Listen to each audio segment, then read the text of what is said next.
Malalimang pag-alam ng mga detalye para maitama ang mga maling balita sa Siyasat. DWIZ Investigative Report. Maituturing na ngang pambansang concern ang trapiko sa bansa. Sa katunayan, mismo ang Pangulong Ferdinand Bongbong Marcos Jr. na ang nagtakda ng isang traffic summit na idaraos bukas April 10 matapos amining nakilala na ang bansa dahil sa matinding trapiko.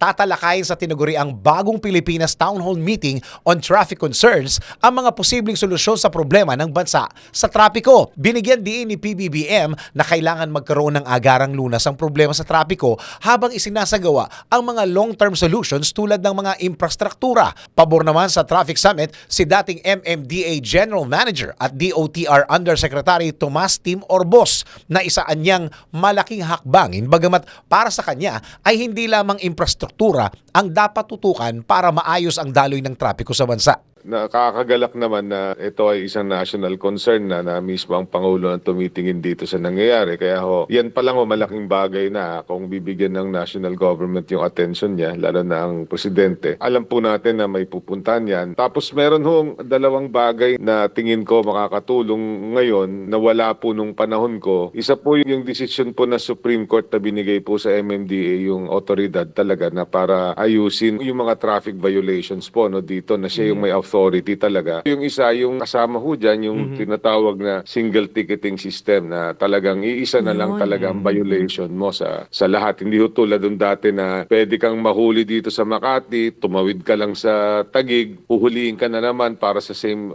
Sinabi ni dating GM Orbos na malaki rin ang maitutulong ng iba pang mga paraan para maibsan ang trapiko tulad ng desisyon ng Korte Suprema na ibigay ang otoridad sa MMDA para pangasiwaan ng traffic violation. Gayon din ang pagpapatupad ng single ticketing system. Tayong lahat involved sa traffic solution. Pero dapat po ang manguna talaga sa pagre-resolve ng traffic, ang gobyerno. Isa pong pwedeng gawin nila, flexi time. At hindi sila mauna pumasok. Bakit kailangan sabay-sabay tayo? Yung mga ganun po. So that is what the President is saying na holistic approach. Traffic cannot be resolved by infrastructure alone. Pagdadagdag ng train, pagdadagdag ng subway. Ganun din kahit modernization po ng jeep. Nagbago ka nga na sasakyan, pero tigil naman kahit saan. So I guess talaga, holistic approach that should involve everyone. Naniniwala si dating DOTR Yusek Orbos na kailangan din ng suporta ng publiko para mapabuti ang daloy ng trapiko sa bansa.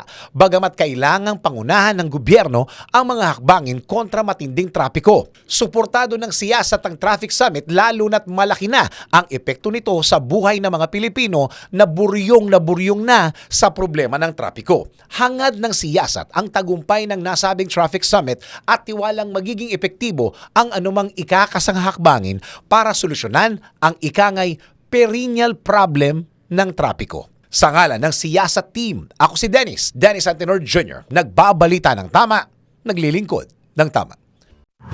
Ikalat ang tama, ikalat ang totoo. Follow these reports on our DWIZ digital channels, DWIZ News website, Facebook, YouTube, and DWIZ X account. Ang tama ang dapat ikalat sa Siyasat DWIZ Investigative Report.